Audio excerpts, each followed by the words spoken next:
Bueno, buenas noches, bienvenidos a todos y a todas. La verdad es que queremos producir este primer diálogo en nuestra Casa Cultura Recoleta acá. Nosotros estamos convencidos que se puede debatir, se puede dialogar, se puede conversar sin dejar las convicciones de lado, que el diálogo enriquece y que fortalece la política, y que estamos en un periodo en que hay poco debate político real. Nosotros queremos, más allá de nuestras propias convicciones, que las vamos a seguir cayendo después de esto, pero enriquecer el debate político, que nos parece que es un aporte que podemos hacer desde este lugar.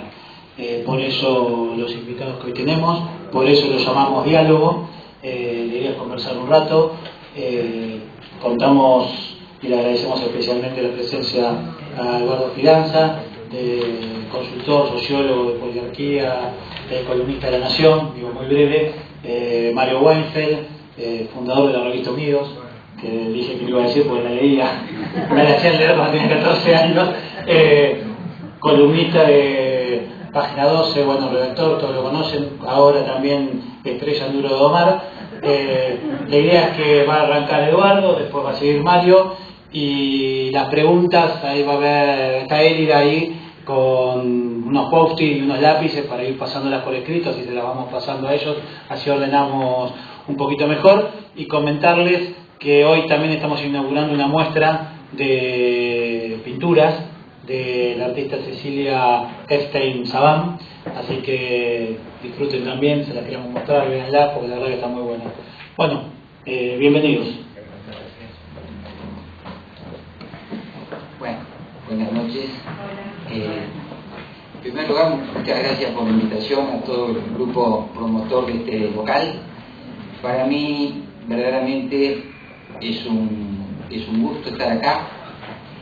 Es un gusto y una premonición que esta presentación con Mario esté puesta bajo el rótulo no de un debate, sino de un diálogo. Por supuesto, los debates también son muy lindos.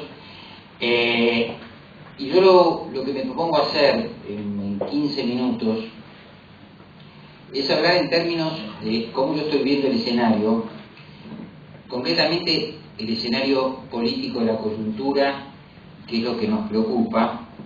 Después podemos hacer tal vez algún abordaje de una cuestión más macro, si ustedes quieren, o más a mediano plazo. Se convocó este diálogo para que hablemos del significado de las elecciones que vamos a tener en su primera parte el 11 de agosto y después a finales de octubre. Yo lo primero que quiero decir, y por eso digo, este encuentro también es un síntoma de una situación, en primer lugar yo llamaría de normalidad política. Estamos por cumplir 30 años de la recuperación de la democracia, vivimos en democracia, dialogamos en democracia, nos peleamos en democracia, a veces nos insultamos en democracia, pero los que tenemos cierta trayectoria ya hemos visto la evolución de la política argentina de las últimas décadas, sabemos, y yo me he dedicado a escribir esto, para bajarle, si ustedes quieren, cierta sintomatología de crispación.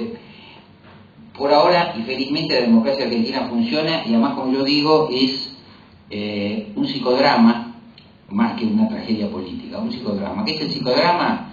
El psicodrama es una campaña teatral, como ustedes saben, pero además tiene una consigna. La consigna es llegar al 80%. Creo que si hay bronca, llegamos al 80% de la bronca. Si hay encono, al 80% del encono. Pero es un ejercicio de catarsis, un ejercicio de participación, un ejercicio de intercambio, donde la gente sale a la calle, se expresa, y después regresa a su casa y sigue la vida.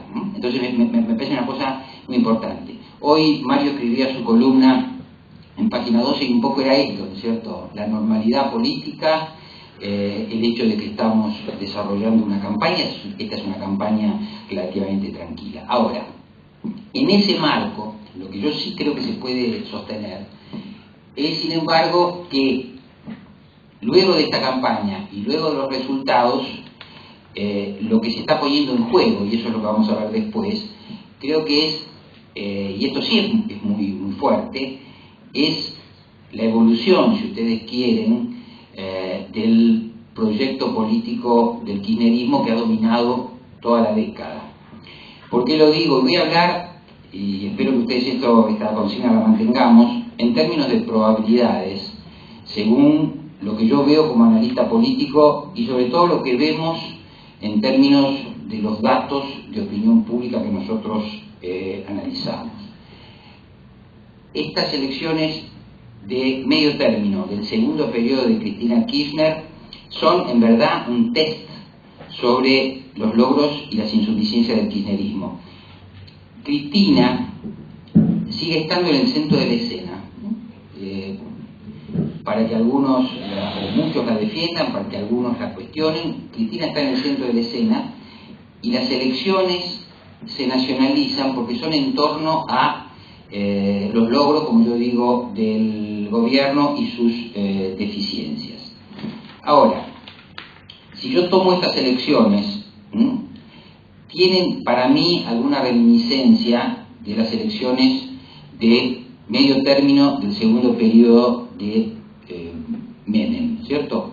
¿Por qué? Bueno, porque allí también de alguna manera se testeaba y se votaba a favor o en disidencia con lo que era la convertibilidad, yo diría el modelo de aquella época. Yo sé que esto se puede prestar a objeciones, yo no me refiero a una valoración de convertibilidad contra el modelo kirchnerista, sino me refiero a una política central del gobierno. El gobierno tiene unas líneas directrices, ese es su modelo. En el 97 había otro gobierno con otras líneas directrices, esa era la política que se iba a testear. Ahora, la segunda cuestión que yo veo similar es que, más allá de lo dicho y no dicho, está incorporado al análisis político y los datos de la coyuntura que este gobierno ha tenido la intención de reelegir a la presidenta. Cristina ha dicho que no, pero eso siempre ha estado ahí, siempre ha estado ahí. Bueno, muy bien. ¿Qué se plantea? ¿Qué se plantea detrás de la cuestión eventual de la reelección? Yo creo que lo que no se ve, evidentemente, es un liderazgo de la consistencia, de la fuerza de Cristina para sostener políticamente el modelo, los logros, etc. Entonces, ¿qué sucede? Como yo digo, la fórmula sucesoria entre Néstor y Cristina, más allá de las críticas que podía haber despertado, era una fórmula muy eficaz, ¿no? Porque a Cristina le podía seguir Néstor, a Néstor le podía seguir Cristina. Esa fórmula eficaz solo podía ser interrumpida por la biología, y la biología se expresó antes de lo que uno pudo haber pensado. Entonces ahora Cristina enfrenta, ¿no?, ella con toda su fuerza, con todo su liderazgo, enfrenta estos dos últimos años. ¿Y qué es lo primero que aparece y que me parece que torna significativa esta elección? El gobierno, según los datos que nosotros tenemos, podría ganar las elecciones paso y después las elecciones de octubre, según cómo se mida, ¿no es cierto? El Frente para la Victoria hoy está en todos los distritos del país, podría efectivamente sumar más votos que otros competidores políticos. Podría suceder, lo cual ahora parece difícil, que Insaurralde le ganara a Massa en la provincia de Buenos Aires. De paso les digo que las diferencias se están achicando. Ahora bien, aún ganando las elecciones y aún mejorando un poco en la Cámara de Diputados, no se advierte cómo se llegaría a los requisitos eventuales para una modificación de la Constitución que habilite la reelección. Si a eso le sumamos que Cristina ha dicho que en verdad esto ella no se lo propone, lo que viene es una transición. Es decir, esto me parece que es el punto de lo que podemos establecer. No viene una reelección, no viene una continuidad de Cristina después de 2015. Lo que viene es una transición política que yo creo que tiene tres posibilidades. y a esas posibilidades le puedo otorgar niveles de probabilidad. Una es que esa sucesión, o que la persona que suceda a Cristina, sea, digamos, de la misma entraña, del mismo palo, del núcleo del kirchnerismo. La otra probabilidad es que sea una sucesión dentro del peronismo, no de alguien del núcleo del kirchnerismo, sino algún compañero peronista. Si fuera del núcleo del kirchnerismo, debemos suponer un alto grado de lealtad. Si fuera una transición dentro del peronismo, debemos suponer un grado de lealtad menor, porque sabemos que el peronismo en sí mismo convive en muchas interpretaciones sobre la Argentina, sobre la política, sobre los programas, etc. Hay una tercera posibilidad, que es que Cristina sea sucedida por algún líder político fuera del kirchnerismo y fuera del peronismo. Muy bien. Tengo que otorgarle probabilidades a estos escenarios. La probabilidad de que Cristina sea sucedida por alguien de su propio núcleo aparece difícil. En primer lugar, porque no hay figuras políticas que uno hoy mida en los sondeos y pueda sostener, no, esta gente, por ejemplo, Alicia Kirchner no es candidata porque no le dan los números suficientes. Se habló de varios, digamos, personalidades políticas en torno a Cristina, ninguno de ellos mide, es muy difícil entonces pensar que de ahí, de ese núcleo, de esa mesa chica, pueda surgir un presidencial. Entonces viene la segunda posibilidad, que es evidentemente la más probable. Antes de la segunda vamos a ir a la tercera, que la vamos a descartar rápidamente, ¿no es cierto? La posibilidad de que un líder político de otra fuerza, digamos Wiener, digamos Macri, pueda calzarse la banda presidencial en 2015. Parece menos probable. ¿Qué es lo que parece más probable, de acuerdo a todos los datos de los que disponemos? Que haya una sucesión, como yo llamo, no sería una sucesión intra-kirchnerismo, sería una sucesión intraperonismo. En esa sucesión intraperonismo, ustedes saben, hay en principio dos anotados. Uno es más cercano a Cristina que Scioli, pero esa cercanía es muy conflictiva. El otro es Massa, que también tiene vasos comunicantes con Cristina, pero ahora es el que oficia como Challenger, ¿no es cierto?, el que está desafiando el poder de Cristina. Entonces, para mí, digamos, esta es una elección de medio término, esta es una elección que implica una transición.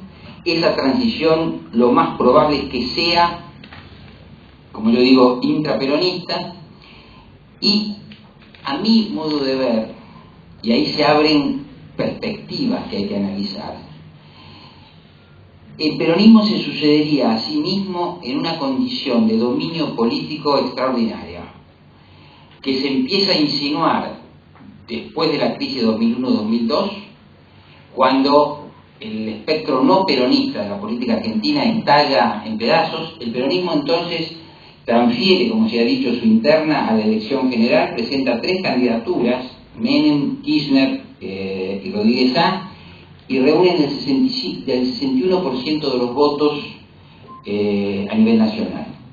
10 años después, en el principal distrito del país, que es el distrito testigo, que es la provincia de Buenos Aires, la proyección es que las 4 listas, tenemos la lista de Insaurralde, la lista de Massa, la lista de Narváez, que la debemos considerar peronista, y la lista Muleto de Eduardo Amadeo. Las 4 listas claramente estarían encima del 70%. ¿Qué quiere decir? Que el peronismo se sucedería a sí mismo en una situación de hegemonía política bastante considerable. Y agrego otro dato más. Y esa sucesión ocurriría entre dirigentes que tienen cargos ejecutivos. Es decir, si uno ve la política argentina, lo digo en forma impresionista, si uno ve la política argentina en los últimos años, va a ver la correlación que hay entre resultados electorales favorables y la pertenencia a un poder ejecutivo, nacional, provincial, municipal. Así llegaron Néstor, así llegó Menem, ¿no es cierto? Y hay una tendencia, ¿no?, a poder competir electoralmente con más ventajas si uno tiene un poder ejecutivo en algún nivel.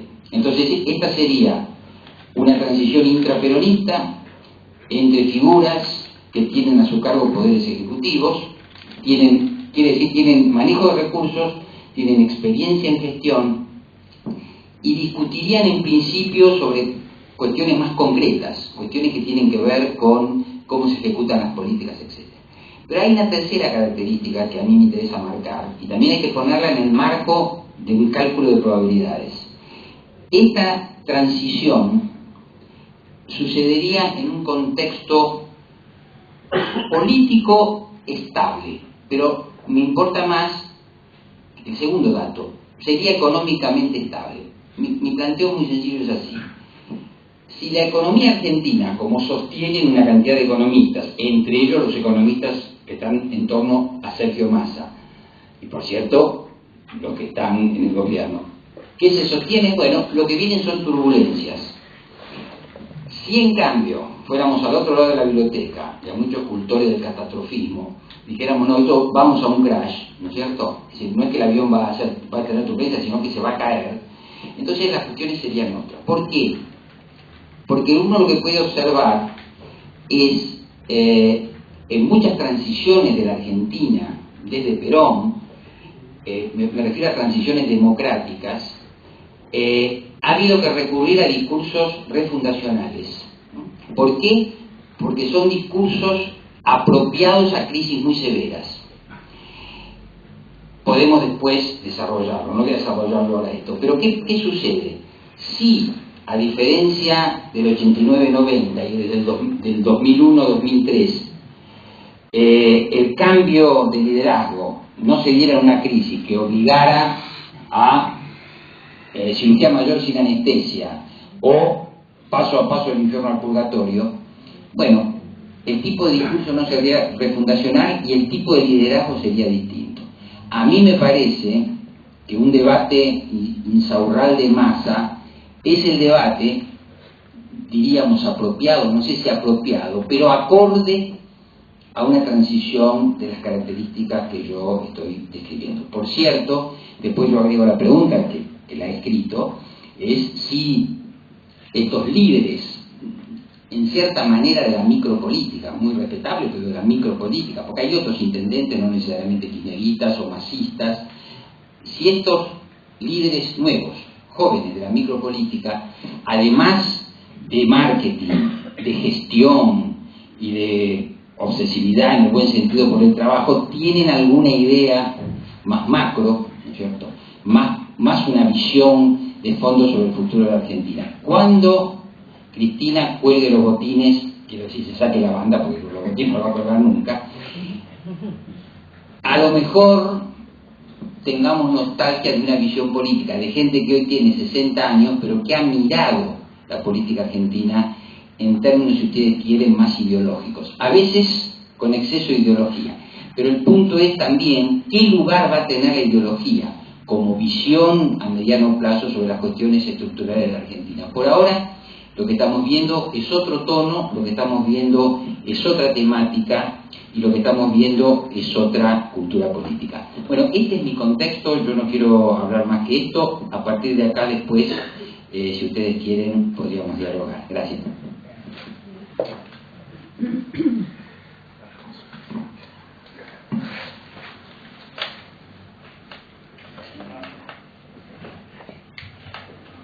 Muchas gracias, Eduardo. Gracias a quienes nos invitaron. Siempre es una linda oportunidad tratar de pensar las cosas desde otro ángulo.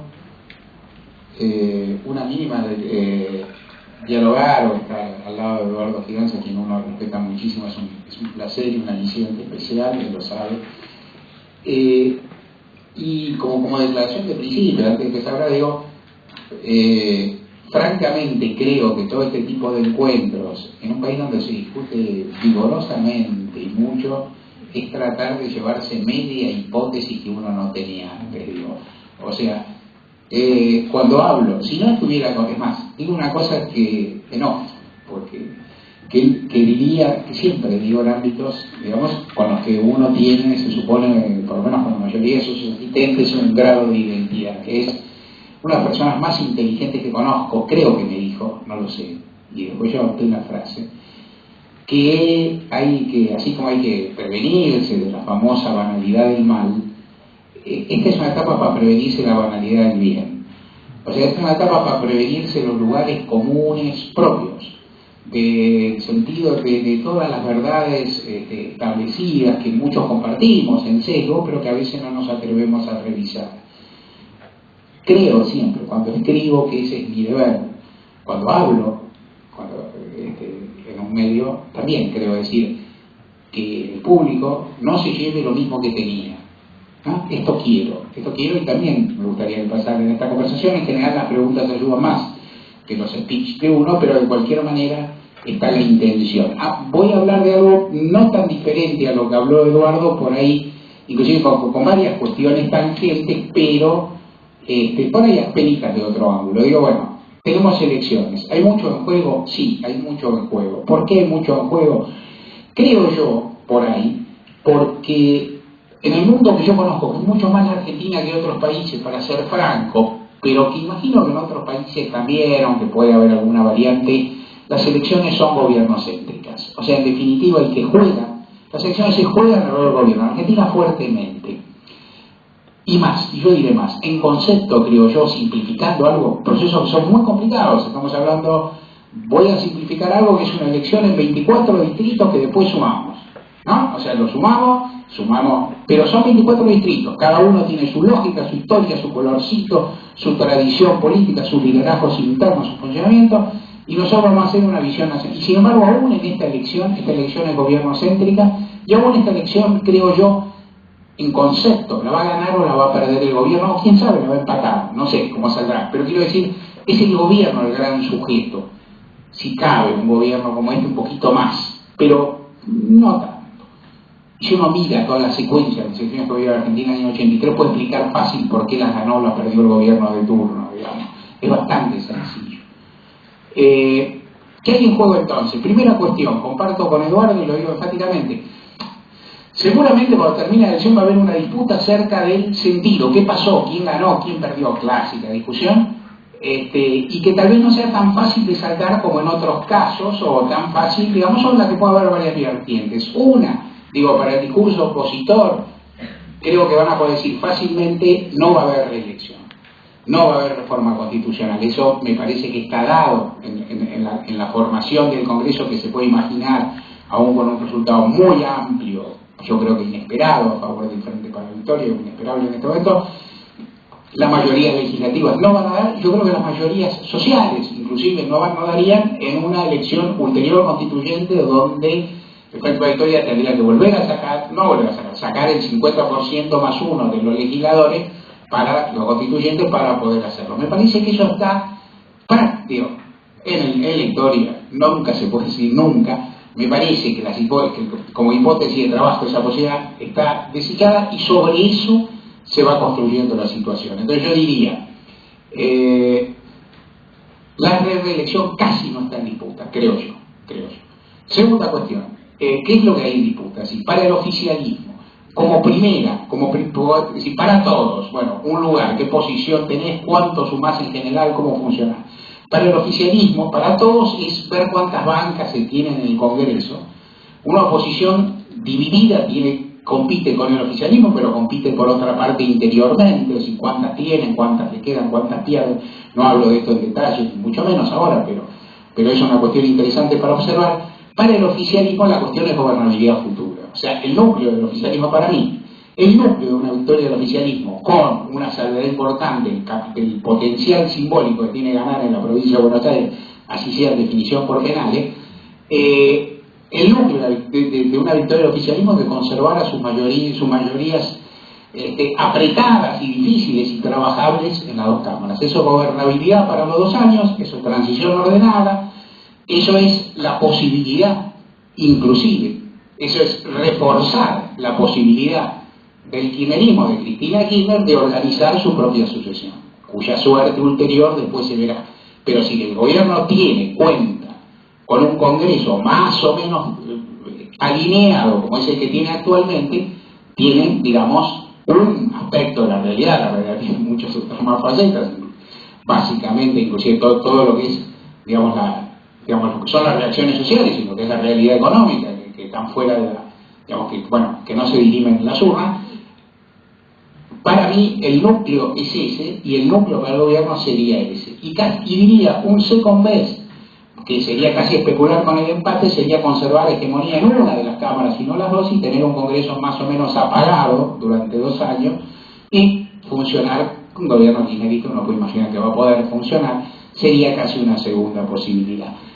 En los números, cómo se gana, cómo se suma, cómo se sale, cuántos votos se tiene a nivel nacional y en algunos distritos muy vistosos, evidentemente adornan la legitimidad y dan un potencial, porque no todo se resuelve en el camino de las instituciones, en la política, pero para mí ese es un punto absolutamente central para el oficialismo, me parece.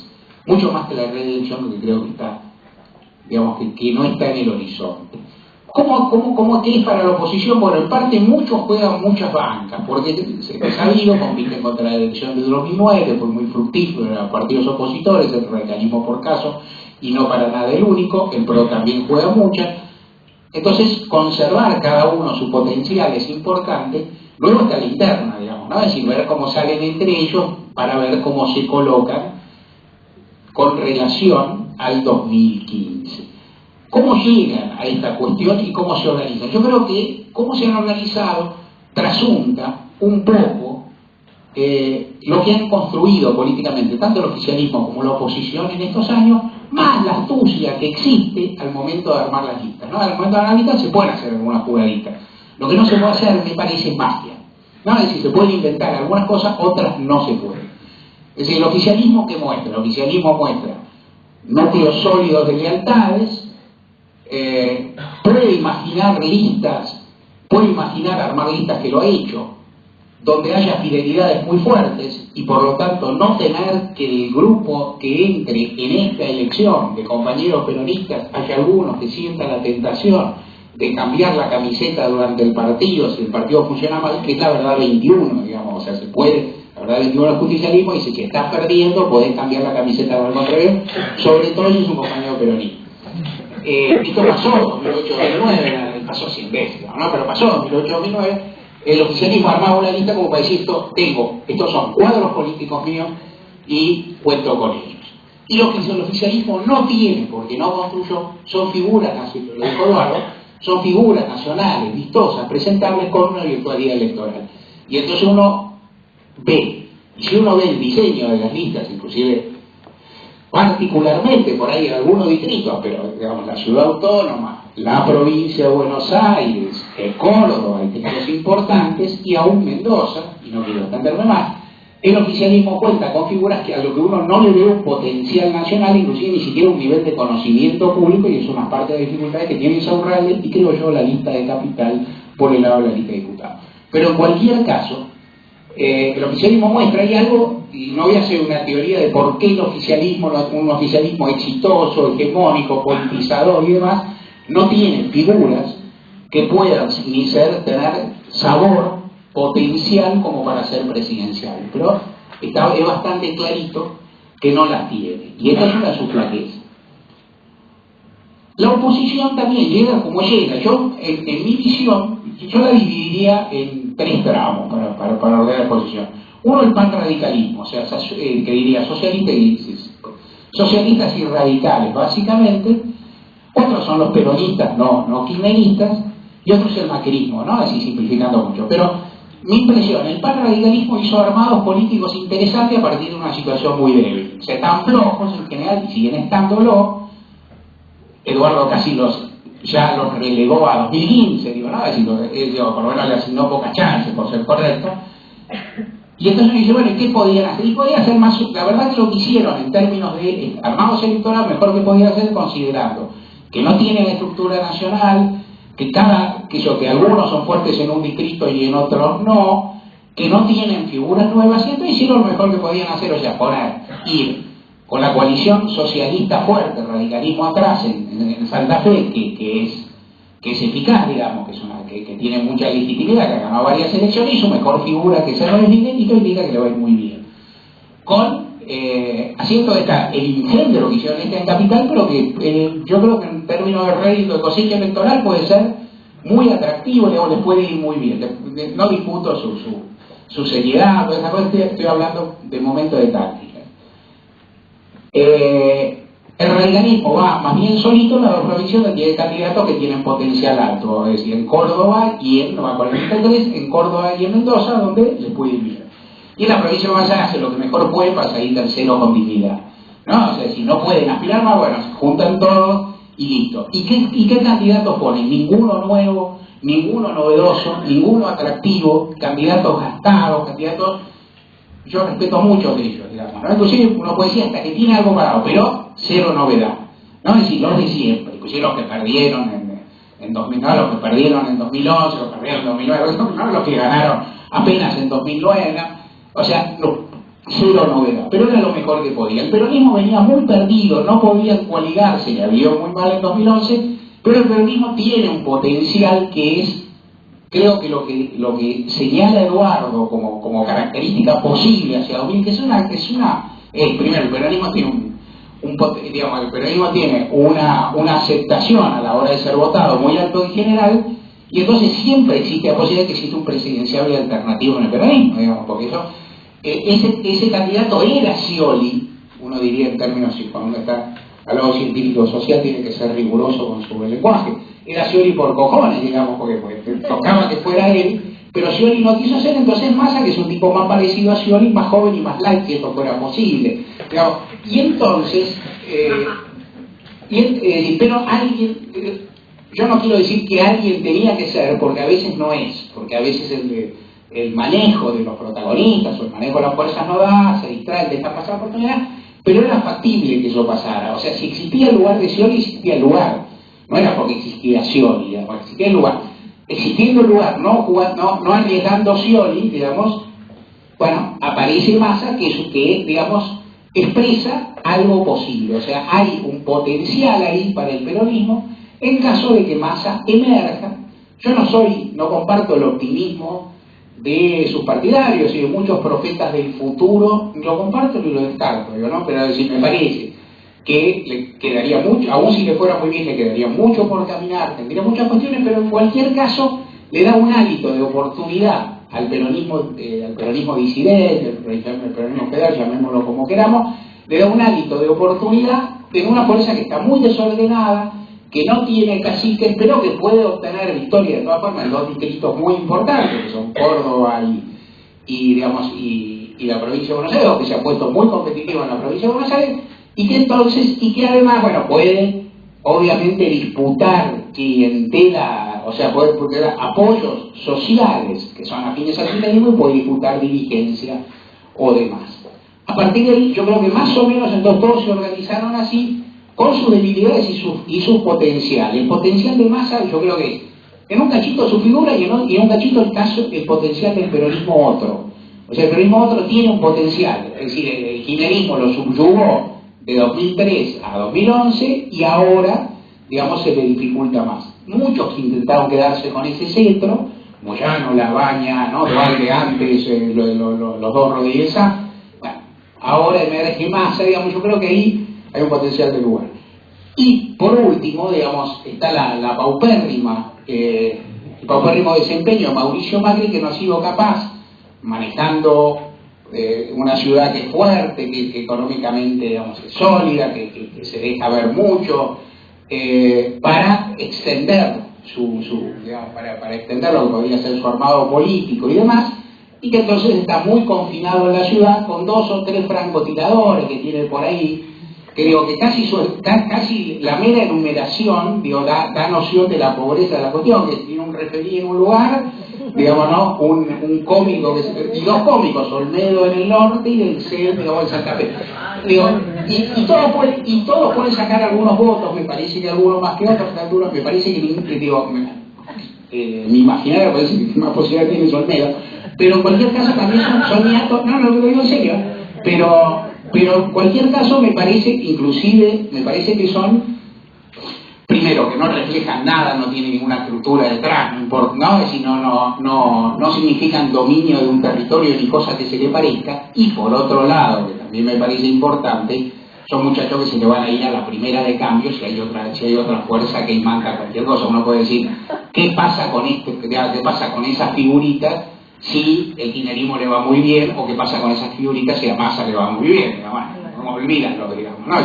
Entonces me parece que también, o sea, tal como todos fueron llegando, digo, cada uno hizo lo que hizo. El kirchnerismo hizo una lista, para mi gusto, que privilegió muchísimo la fidelidad, privilegió muchísimo la pertenencia, y que eso le resta, creo yo, algunos atributos que por ahí para mi paladar tiene que tener, o mejora, determinada lista, que es lo que en política se llama alguna frutillita para complacer a un público no convencido, es decir, alguna figura diferente, alguien que no sea pura pertenencia, pura y dura, porque también diré esto, en un plan, digamos, vinculado a un poco qué sé yo, a una idea general. Yo creo que las elecciones, aún en las elecciones, aún un periodo tan politizado como este, hay un sector no definido, no estructurado, no emblocado, que es muy definitivo, y me parece que a él digamos, las listas del oficialismo nacional le han enviado pocas señales a cambio de tener un marco de fidelidad muy grande. A partir de ahí, entonces, yo creo que, digamos, yo creo que así están presentados todos. También así está presentado un poco, o pre-esbozado, lo que sería por ahí, lo que podrían ser, y acentúo mucho el potencial, pero lo que podrían ser hipótesis de coaliciones futuras. El Frente para la Victoria puede ser uno. El Frente para la Victoria tiene elementos como para competir en 2015. El espacio peronista federal puede serlo, y el espacio pan radical socialista se tiene que ingeniar para hacerlo, aunque sea acudiendo a una interna abierta tan rara como esta, o un poquito más reducida, digamos. O sea, creo que en esta, digamos, unirse. Eso uno podría decir, si uno hiciera una hipótesis para apostar una cena hoy, no mucho más. A mí me encanta esa hipótesis de la cena, pero hay que ser cauto con el patrimonio. Pero para apostar una cena, yo diría, esta elección es una pista de pruebas para esos tres sectores, diría yo. Y más que dónde queda, no lo sé. Pero bueno, me parece que hasta puede quedar, digamos, bastante relegado. El otro carril, hablando de algo, y empiezo a terminar, hablo 2 minutos más y termino, pero en otro carril, a mí me parece que, contra lo que se dice, y sin saberlo, aclaro, o sea, sin tener un acceso directo a información, olivo, que yo no tengo y que yo sepa nadie tiene en mi profesión, aunque muchos escriben mucho más que yo y saben todo. Pero mi impresión es que la presidenta sabe, todas estas generalidades que hemos dicho, la presidenta las conoce y tiene la intención digamos, de buscar alguna forma de continuidad, y que esa continuidad podría ser apostando a alguna figura propia, para la cual, así como esta elección puede ser una pista de ensayo, por ejemplo, para la coalición radical socialista, yo creo que la figura de Martín Insaurralde puede ser una hipótesis de trabajo para lo que puede intentar el kirchnerismo, que es que Cristina tenga su propia Dilma Rousseff. O sea, que tenga una figura que nadie conoce, que no tiene experiencia electoral, que será buena o será mala, y puesto en arquetipos y no en información y datos, yo diría que esto deriva en el terreno propio y específico a, digamos, 2 arquetipos, que son Carlos Zanini y Sergio Uribarri. O sea, alguien muy del palo, ¿no? Un ministro, cero presencia pública, un gobernador de un territorio, un gobernador, digamos, relativamente legitimado en su territorio, desconocido, donde yo sé, en Santa Fe, digamos, ¿no? O sea, ni qué decir, o sea, no, es decir, bajísimo conocimiento público, yo una especie de Insaurralde bis, a ver si se puede. Lula pudo, ¿cómo pudo? Brasil es otro país, esa sería una condición. Para el peronismo, es decir, Scioli es una figura que puede aparecer en varias cosas, yo lo llamo binorma, o sea, puede estar acá o allá, y eso le da una especie de Scioli es una figura inabordable para mi inteligencia, nunca entendí, y ya me doy por vencido, digo, hace 8 años, hace 10 años, hace 10 años decía que no tenía sentido que lo pusieran la fórmula, hace 4 decía que, no, hace un poquito más decía que no tenía que ser candidato a gobernador de la provincia de Buenos Aires, cosa que sigo sosteniendo. pero decía que no iba a poder resistir la prueba de amianto de la provincia de Río. Ya no digo más nada, pero evidentemente es una figura con atractivo, con, por lo menos con, digamos, con un grado de popularidad y capacidad, una capacidad de conservar imagen positiva asombrosa, y entonces puede jugar en un par de terrenos de manera distinta. Y termino con esto, de hacer mil cosas, también tomando algo que dice Eduardo, una cosa más general, pero que me interesa mucho que lo diga y me interesa mucho que coincidamos en esto y lo subrayemos. Yo, contra lo que es precisamente el sentido común, yo creo que la Argentina, este gobierno ha tenido estabilidad política y sustentabilidad económica. Mi impresión, también como Eduardo, es que la estabilidad política está más firme, más arraigada, en tanto que la sustentabilidad económica, pero que de todas formas ninguna está en catástrofe. Y yo creo que la Argentina, y también coincido con Eduardo de esto, está bastante más cerca de ser un país democrático, ¿cómo decir?, sereno, equilibrado, de lo que todos creemos. Ya que está ahí, digo, que no es que lo esté del todo, pero que lo está, en términos comparativos históricos, abrumadoramente, esto por ahí es la mochila que lleva uno, pero que es importante, e inclusive, bueno, en términos de todas estas cuestiones. ¿Significa esto que no hay nada en juego? Todo lo contrario, significa que hay mucho en juego, pero yo creo que lo que está en juego es precisamente mantener determinadas coordenadas. Y tomo dos cosas más que dijo Eduardo, y sí termino, que es, la primera, la comparación con la época de Menem. Yo creo que en términos sistémicos, lo que dice Eduardo es clavado.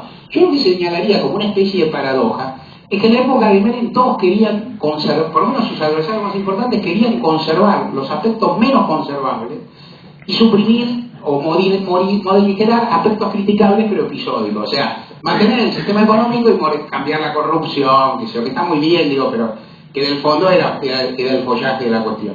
Y en esta etapa parecería que buena parte de la oposición plantea las cosas al revés, digamos. O sea, hay que en una etapa donde me parece que hay muchas cosas por conservar, por ahí se mira en lugar, ¿no? Es decir, el discurso es hay que voltear todo, o por lo menos la hipótesis de trabajo es que hay que hacerlo. Y en ese sentido señalo que a mí me parece inteligente el discurso de Sergio Massa.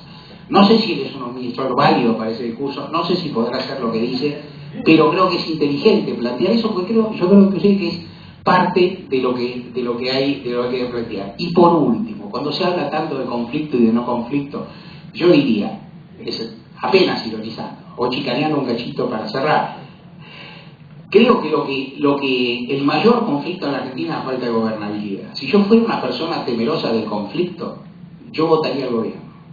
O sea, votaría al gobierno por darle gobernabilidad. Y después ves. Porque digo, y además, yo creo que va a haber gobernabilidad antes del gobierno no triunfe. Pero si yo hubiera aterrado por el conflicto, como con una cierta lógica, digamos, yo le diría, porque aparte los conflictos que existen en Argentina, con ser altos, no son tan tremendos como creemos. Termino acá, entonces pido disculpas por el paso en coche.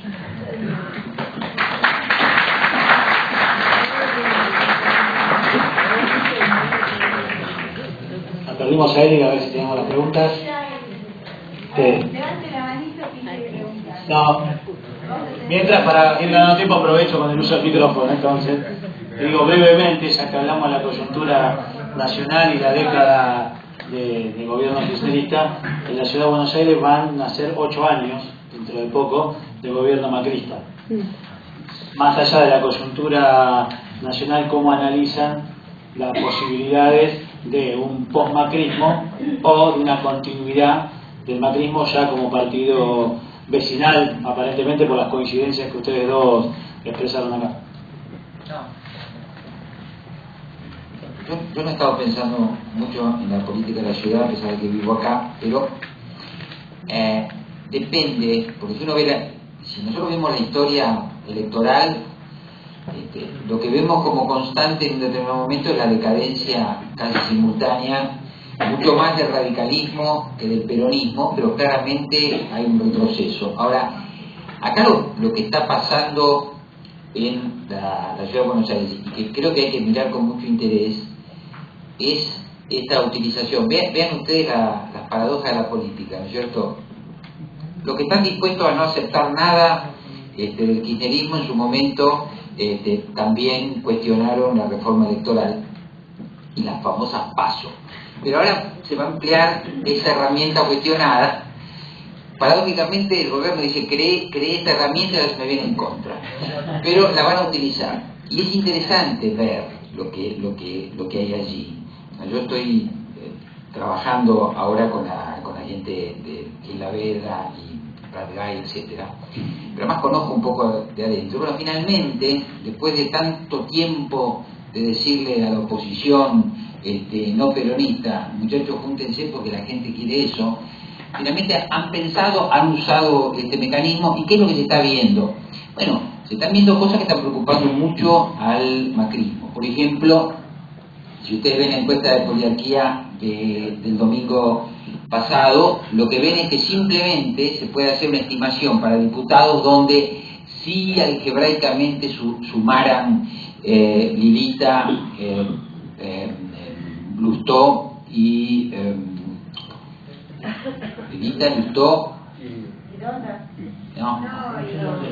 y Gilavedra, exactamente, bueno, podrían estarle ganando a Berman, ¿no es cierto? Entonces, ahí, en torno a esa reunión del centro izquierda o de la oposición, digamos, no peronista, podría haber mayor fuerza electoral y competitividad. De paso les digo algo que tiene que ver con la fenomenología política de este país. Vuelve Lilita Carrió. Lo digo con cierto escozor porque lo has escrito en el diario algo, pero Lilita es imbatible. Vuelve Lilita, pero es interesante, porque Lilita, recién decía muy bien, el tema de que cuando hay un espacio, ese espacio se termina ocupando, ¿no es cierto? Y eso Mario lo recordó y me sirve para esto. Yo escribí el otro día que esta es una campaña de hacedores, ¿no es cierto? El perfil de Insaurralde es de un hacedor, el perfil de Massa es de un hacedor, todo esto es la cuestión de la eficacia, la gestión, la gente, ¿no? Macri, gran hacedor, bueno, muy bien. Ahora, la contracara de un hacedor, de un gestor, es un fiscal, y Lilita una vez más va a ocupar el lugar de fiscal, y la gente quiere fiscales, así como ustedes están haciendo una cadena ahí de venga a fiscalizar para que Cristina en Recoleta hacen bien, la gente quiere fiscales de la política, porque además cíclicamente, estacionalmente va a reaparecer la cuestión de la corrupción, y sobre todo al cabo de un gobierno. Yo creo que si uno revisa gobiernos en el mundo, al cabo de una cantidad de años de gobierno va a salir el tema de la corrupción. Eso le pasó a Menem, eso le está pasando a este gobierno, y eso le pasó a Alfonsín con los pollos de Mazorí y otras cuestiones. Yo con esto no quiero decir que la única verdad es la realidad y que si hay corrupción hay que aceptarla, pero quiero decir, hay también una demanda de fiscalización. Entonces vuelve Lilita con este rol, que es un rol que se ubica en otro lugar, no se ubica en el lugar de la ejecutividad, sino en el lugar del control. Me parece que es un tema para observar, es un tema para seguir. Mi impresión sobre Macri es que Macri carece de la fibra y del carisma que la Argentina política de alguna manera requiere. Y además, no solamente de fibra, sino de muchos defectos de construcción política, ¿no? Es decir, la construcción política definitivamente es un arte, es una experiencia, es un trabajo.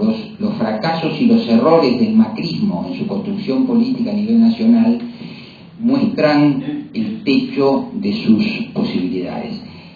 Y si hoy el macrismo todavía es gobierno en la Ciudad de Buenos Aires, yo creo que es porque efectivamente ha tenido algunos logros y porque ha manejado bien lo que se llama el micro-targeting. Se ha manejado bien esto. Yo no votaría nunca a Macri, pero si yo me pongo a analizar que soy ciclista desde hace 3 años, gracias a la bicicenda de Macri, entonces tal vez podría votarlo.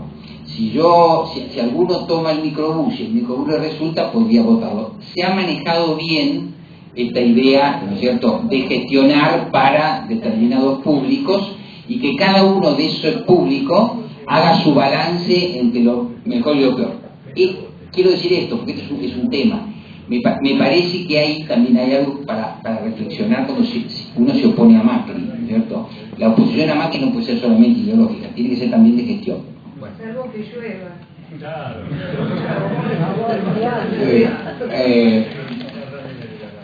Algo, dos o tres pinceladas nomás. Una,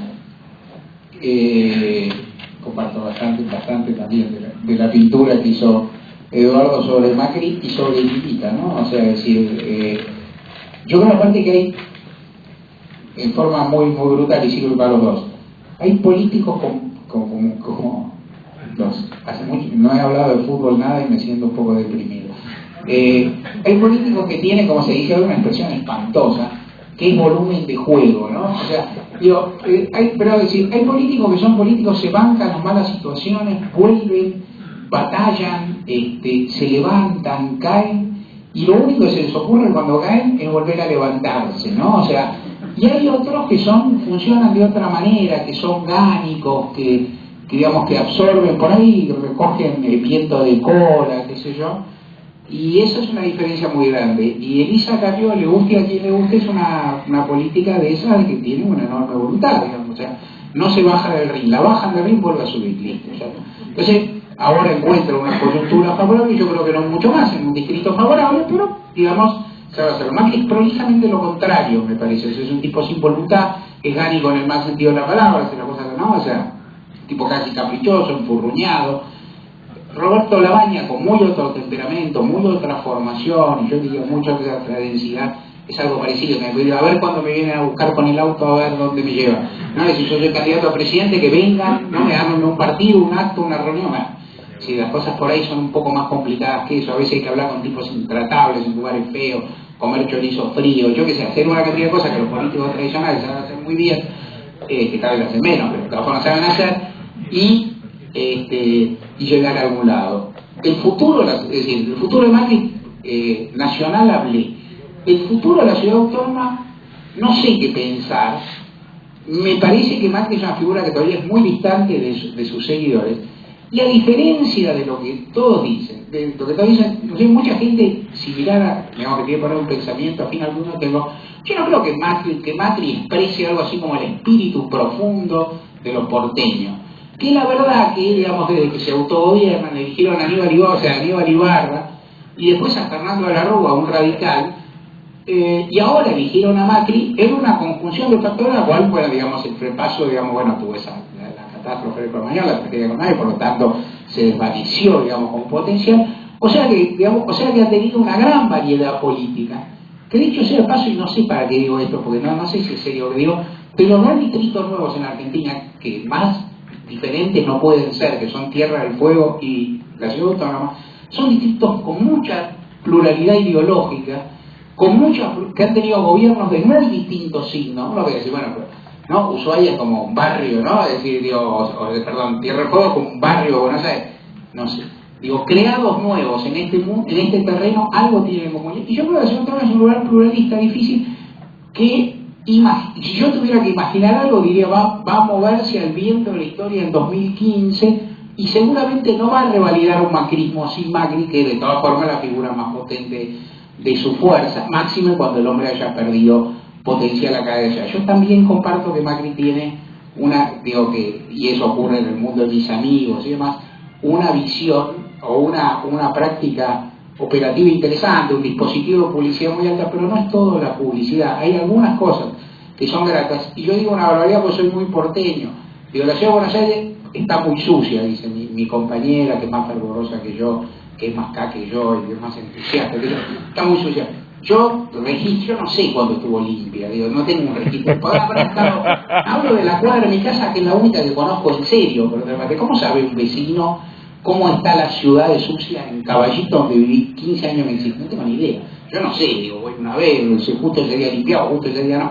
Yo creo que es deficiente, seguramente deficiente. Yo creo que tiene un sesgo, digamos, yo sé lo que sacan las tapas de página 12, claro, o sea, conozco todas esas cosas, que estoy de acuerdo. Yo sé quién es el Pino Palacio, dónde está parando ahora.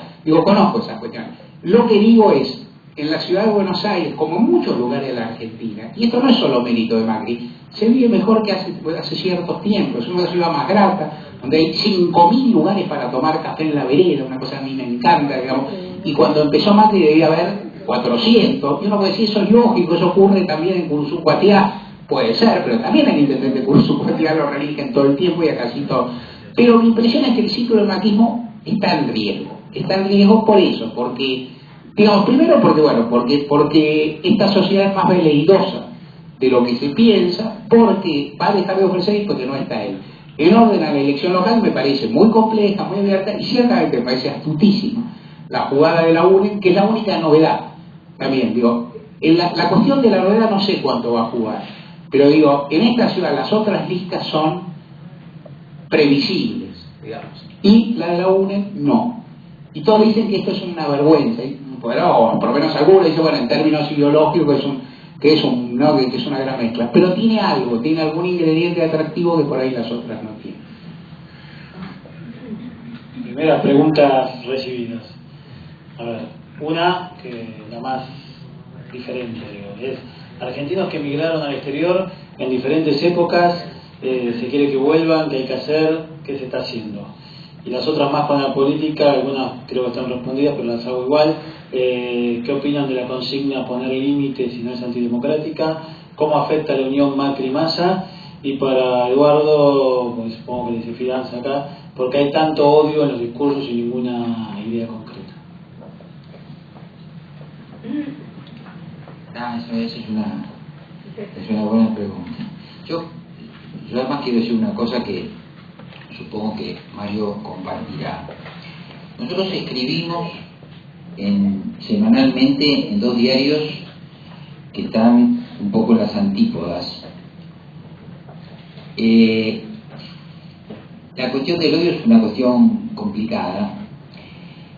¿Por qué digo esto? Porque es como que me atajo de algo que puede estar en el ambiente, que a veces la gente dice, bueno, pero vos escribís en este diario, pero mira este diario, otras expresiones que tiene. Es como si yo dijera, hay polos de odio, de resentimiento, hay determinadas actitudes que yo creo que no ayudan a lo que la política tiene que ser, que es una mediación, ¿cierto? Es una mediación.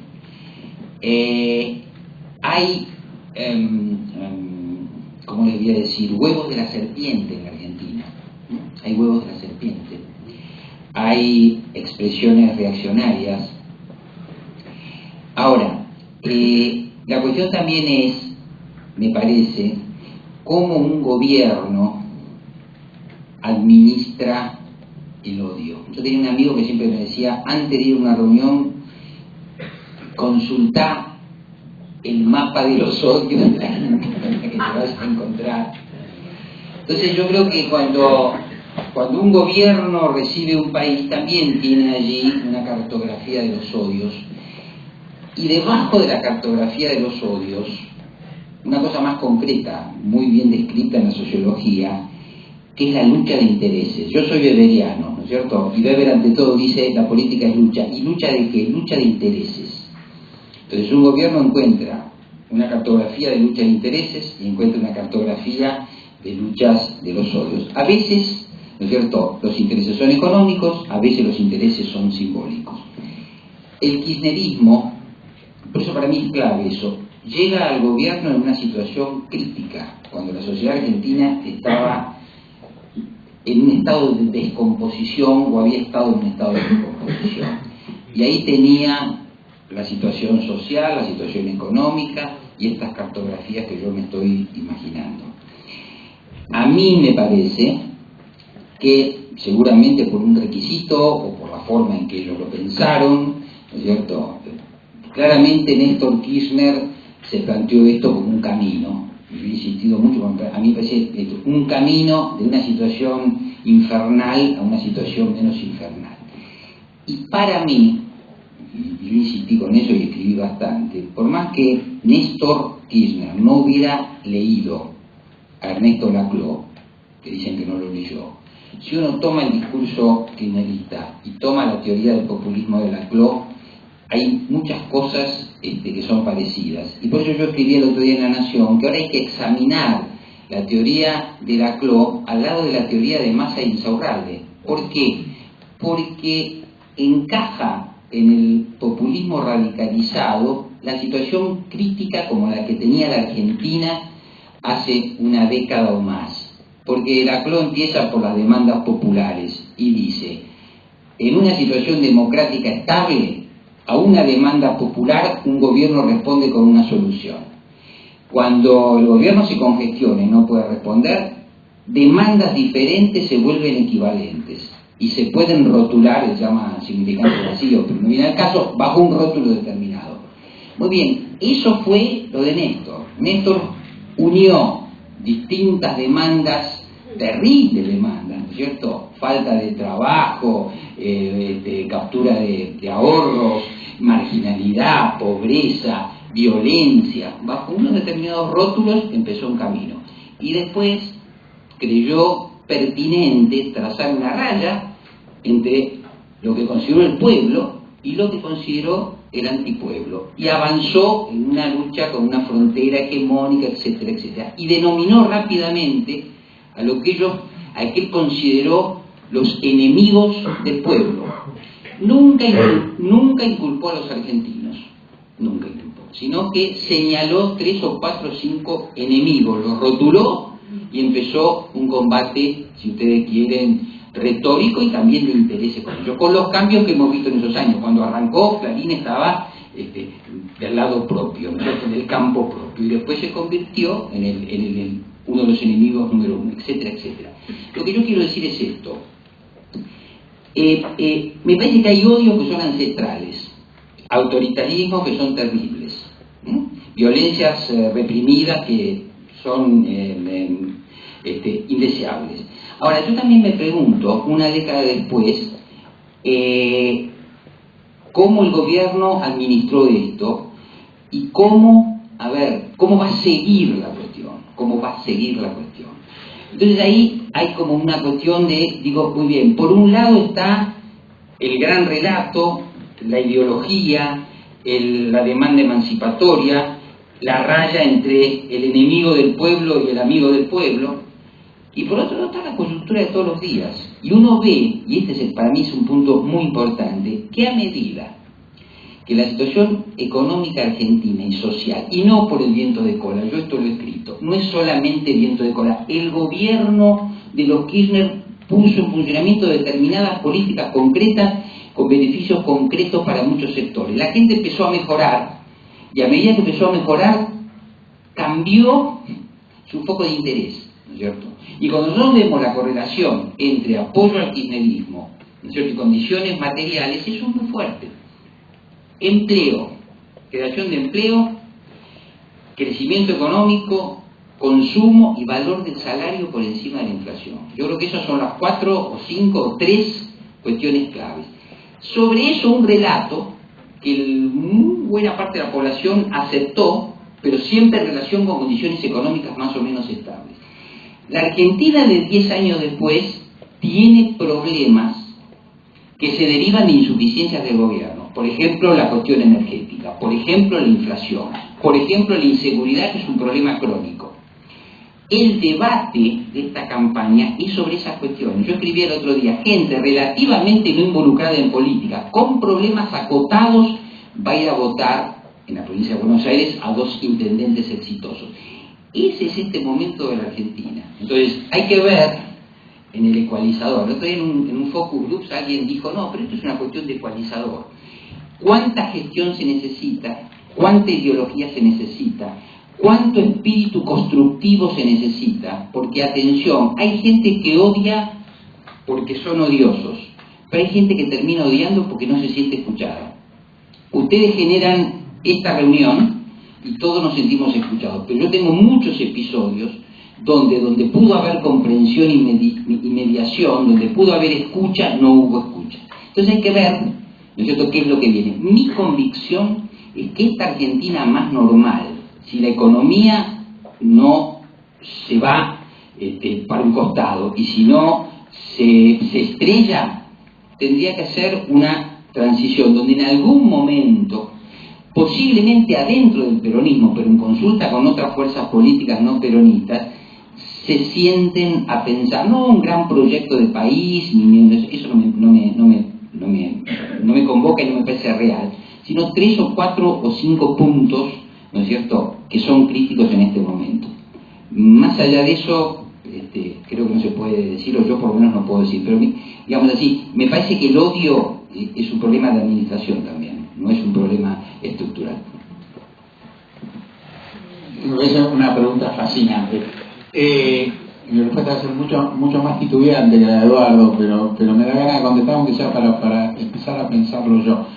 Una cuestión, primero, hay sectores que odian, hay gente que es de odiar, y hay sectores que son de odiar. Y en la Argentina hay odios que tienen tradiciones históricas, digamos, que la gente la lleva puesta, digamos, existen, digamos, el odio antiperonismo, digamos, ¿no? El peronismo genera eso, de alguna forma, por varias razones. Puede haber odio de sectores despojados. Yo voy a decir con franqueza, yo no creo que muchos sectores hayan sido despojados muchas cosas ante el gobierno kirchnerista. O sea, digo, en términos materialistas, ¿no? Así, digo, lo que han perdido, y es muy molesto, es capital simbólico, es participación en las decisiones, es algo así, es algo así. Yo la impresión que tengo es que la racionalidad de los actores de poder, eso no lleva al odio, sino al complot, si queremos, o a distintas formas de participación. Hay algo que genera un gran nivel de irritación que puede pensar con el odio en un sistema democrático, que es la hipótesis de que el otro es invencible. O sea, yo creo que eso, pues yo trato de traducir el odio de los otros con el odio que yo le tenía al menemismo, ¿no? Digo, porque al final sí, ¿no? O sea, y entonces yo veo, por ejemplo, para entender, yo a esa época, y entonces yo decía, por ejemplo, y lo digo en forma hiper subjetiva, estoy casi en terapia, me excluyen culturalmente, me dice que todo lo que yo digo, todo lo que es una sarta de pelotudeces, me excluyen, o sea que soy un idiota, porque digo que la convertibilidad está mal, y no me invitan ni a las universidades, ¿no? O sea que he quedado excluido, tengo que comprar un seminario con mis amigos, pero no puedo opinar. Por eso me llena de furia, digo, si quieren narcisista. Digo, pero era, ¿no? Es decir, lo que digo, no solo me derrotan en las urnas, que ya es bastante enojoso, sino que además me decretan un ser inexistente, digamos, ¿no? Una cuestión. O sea, yo creo que la frustración electoral, y esto se sintió, lo digo porque, puede ser, todo puede ser casual, y una repetición no prueba nada, pero es cierto que en 2008, es decir, que en 2004 Kirchner tuvo a Bloomberg, que en 2008 Cristina tuvo al campo, y que en 2012 tuvo los cacerolazos. O sea, hay una sensación, digo, está bien, yo me banco que estos tipos ganen, decir, me lo banco más o menos, no lo soporto, me enojo, sufro, todo eso se entiende, en democracia lo hemos vivido todo, no causa ningún placer. Pero si a la vez tengo la percepción, bueno, la próxima le gano, ¿no? Es decir, soy un sueco, un inglés, la próxima le va a ganar, lo voy a organizar, y uno dice, no, estos van a gobernar 800, tal como ellos dicen, van a gobernar 814 años, ahí pasa algo. Yo agrego esto, otra cosa que digo es que es más difícil administrar y que también existe, que es, yo creo que el odio es más racionalizable que la bronca a veces. O sea, esto es un país de broncas también, ¿no? Hay gente que se enoja mucho, que reacciona mucho, es un país visceral, hay una forma de discutir. Yo tengo la impresión que el ecualizador de Eduardo, que la Argentina se odia además para el nivel de los conflictos que existen en la actualidad. Yo creo así. Absolutamente. Está bien, pero hay una cosa importante ahí. Porque sí, es verdad que se odia además, pero digamos, uno puede odiar como un ejercicio catártico y uno puede odiar como el preludio de matar. Entonces, me parece que ese punto es un punto importante, ¿no es cierto? Me parece que estamos, si ustedes quieren, estamos en una fase de odio, del odio que ustedes a veces tienen que soportar acá, porque alguno pasa y los insulta, o del odio que a mí me interrumpe ahí en la calle, yo de piedad cómo está la yegua, y eso es así, ¿no es cierto? Eso es así, eso es constitutivo de determinadas mentalidades. Ahora, mi punto es este, que creo que retomo algo también de lo que dice Mario. El problema del discurso político cuando advertida o inadvertidamente elimina al otro, lo elimina. Hay diversas formas de eliminar. Yo por ejemplo, en lo que son los 10 años de kirchnerismo, me pareció ver, o me parece ver, que la etapa de Néstor fue una etapa de atravesamiento de las dificultades. Y si bien Néstor mantenía a raya a todos los enemigos del pueblo, en ese atravesamiento de las dificultades se necesitaban muchos actores con los cuales había que consultar o había que tener en cuenta. Hasta ese mismo Kirchner fue que el 24 de marzo de 2004 dio su discurso y más o menos dijo que hasta él, la democracia no había hecho nada por los derechos humanos, y cuando volvió alguien lo tiró del saco y le dijo: Néstor, te olvidaste de Alfonsín, levantó el teléfono y lo llamó Alfonsín.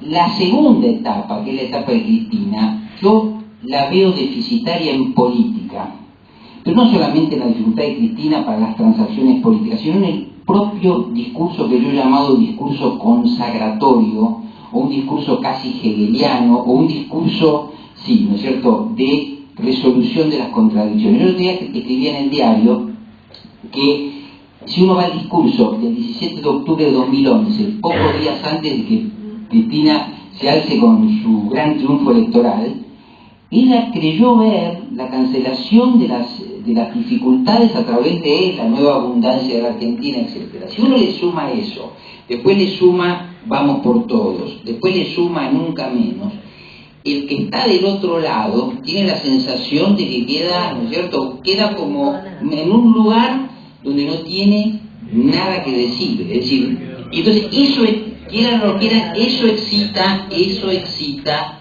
esa sensación. Ahora, de ahí además hay aprovechadores, porque los que son los que odian de verdad, sobre ese campo donde al otro político se lo despoja de su capacidad de expresarse, hacen su trabajo. Yo creo que y además, por otro lado, y voy más allá, y a su vez, ese discurso de Vamos por Todos es un discurso complejo de sostener en el tiempo. Entonces yo veo que Cristina se ató, a mi juicio, demasiado a los éxitos, con menos posibilidad, ¿no es cierto?, de incorporar o de encajar, como dicen los españoles. Los españoles dicen: el arquero encaja los goles. ¿Cómo se encaja la frustración cuando uno se ató a un discurso consagratorio? Sí, y hago 2 o 3 pequeños apuntes dispersos. 2 o 3 pequeños apuntes dispersos sobre esto. Uno, por algún motivo que me escapa de psicología, las figuras, más allá de lo que las etapas son, que yo creo que lo son, y de la forma de hacer política, yo creo que la figura de la presidenta genera un nivel de encono o de odio por sí misma que es difícil de que seguramente se debe explicar en términos de psicología social, una cantidad de factores. Es fácil imaginar que puede ser una mujer con poder y encima y se le puede. Amigos han dicho cosas interesantes al respecto. Digo, yo he tenido la vivencia de hablar con Michelle Bachelet, digamos, ¿no? Le hice un reportaje y charlé un rato. La presidenta chilena, que, digamos, es arquetípicamente distinta a Cristina, como es la política chilena distinta a Argentina, mujer de diálogo, muy calmada, no linda, digamos, digo, muchas diferencias. Y le pregunté bueno, y presidenta, ¿cómo es? ¿Usted es lo mismo que usted como Ricardo hablaba? Y dice, no, las mujeres para las mujeres es peor, nos detestan más, nos creen más tontas cuando hacemos las cosas. Digo, hay una valla y eso puede pasar. Segunda cuestión que me parece, yo creo que no sé si en materia de odio, pero en materia de broncas y ahí hablé de la oposición, hablo del oficialismo en materia de técnicas de poder, digo, al oficialismo para mi gusto. Yo soy peronista, me he formado así. Néstor y Cristina Kirchner son peronistas, Néstor fue, Cristina es peronistas a rabiar, sin ninguna duda, por 100 razones, fuera de discusión. Pero de cualquier manera hay ciertas modalidades que en general por características personales, por cómo se consolidó su poder, por una serie de valores no practican.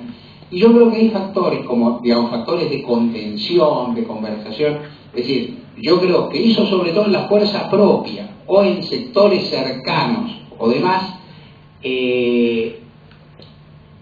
algunos hectolitros más de café y algunas toneladas más de asado por ahí surten efectos sorprendentes, ¿no? O sea, es decir, cuando el político importante o referente le concede 5 minutos a alguien, produce una serie de efectos mágicos, digamos. El poder el poder un poco cederido a esa trayente, y yo creo que al kirchnerismo le falta eso, y creo también, como una observación, que yo la pensé en otros términos, pero que en una política tan divisiva como es la Argentina, y con tan poca estabilidad partidaria, las divisiones internas también generan mucho. La división interna genera, no hay peor división que la interna, he tenido varias. Digo, ¿cómo odian a Hugo Yasky los compañeros de la CTA? ¿Cuál es la persona más odiada, ¿no?, por la CTA de Víctor de Genaro? Bueno, es Yasky, ¿no es cierto? Fue un compañero de 84 años, digo, yo que soy amigo de ambos, digo, no soporto la cuestión, y es difícil de llevar, pero es así. Y entonces creo que ese factor, una serie de agendas también alienta, pero esto nos vamos muy largo y vamos por otra pregunta. Sí, se sucedieron más preguntas con respecto al odio, quizás alguna opinión. Digo, me parece que una de las preguntas que hacían si era una construcción mediática o una estrategia de ciertos medios. Bueno, me parece que está un poco contestada por ambos. Después lo de vamos por todo, vamos por todos, ahí me parece, si interesa un exégeta en Eduardo, es como lo tomó la oposición, es el vamos por todos. Nosotros decimos vamos por todos. Está claro, pero me parece que lo que bien refleja Eduardo es que quienes no piensan como nosotros anfitriones de acá lo tomaron como el vamos por todos. No, lo que quedaba pendiente era cómo podría afectar la unión Macri-Massa, que me parece que igual está muy visibilizado, ¿no?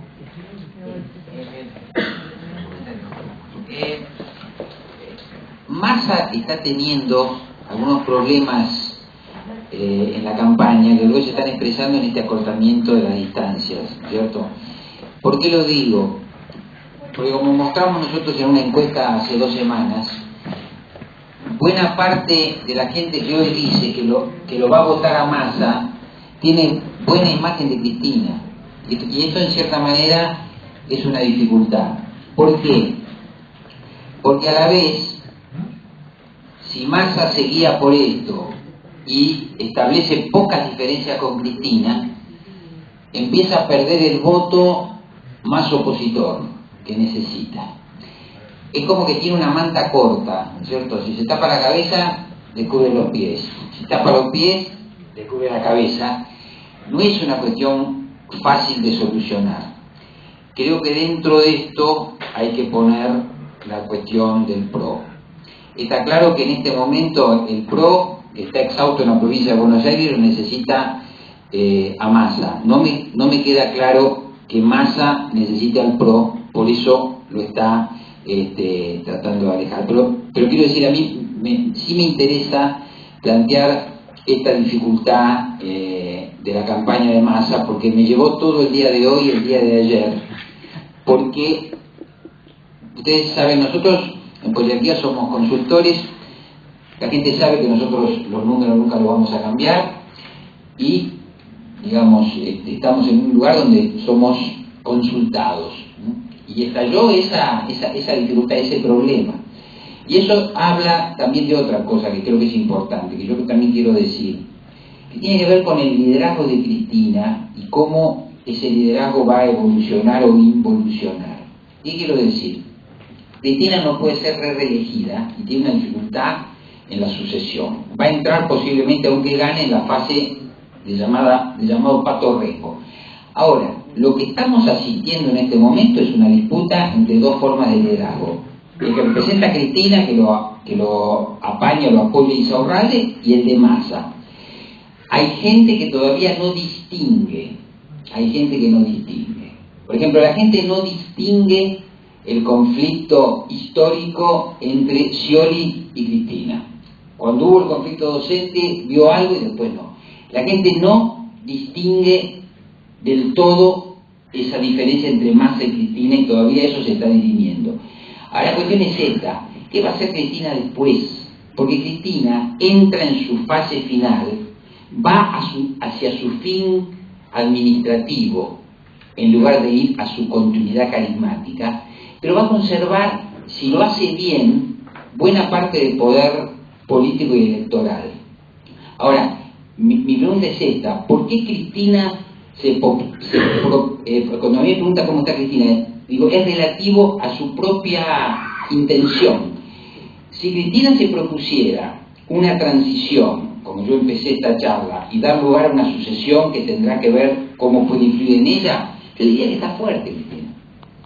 Ahora, si Cristina se propone algo más que eso, está débil. Entonces mi pregunta es, pensando en la psicología de Cristina, si ella se va a proponer lo más cuando tiene lo menos, o se va a proponer algo acorde con las fuerzas que la asisten ahora.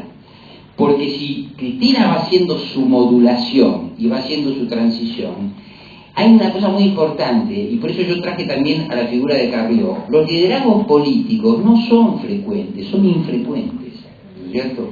Es decir, un liderazgo como el de Raúl Alfonsín en su momento, como el de Menem, que es distinto, pero yo digo, para mí hay una continuidad en el liderazgo Alfonsín y los Kirchner, pero son liderazgos estatales, son liderazgos de líderes políticos que se plantan en el Estado y hablan en nombre del Estado, y construyen su liderazgo así. Entonces quiero decir, atención, porque Cristina tiene liderazgo, tiene presencia, y estará en ella mantener, aún en su decadencia política relativa, ese liderazgo o perderlo de acuerdo a cómo se maneje. Una Cristina un poco más consensual es una Cristina que para mí tiene más aire que una Cristina que se pusiera en una posición donde confundiera un destino normal con una conspiración.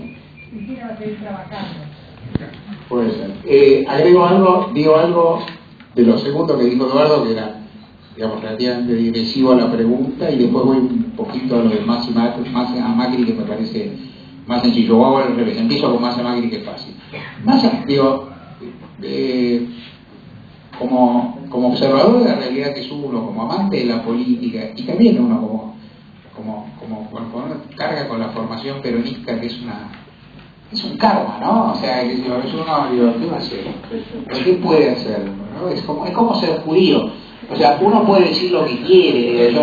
Yo por ejemplo,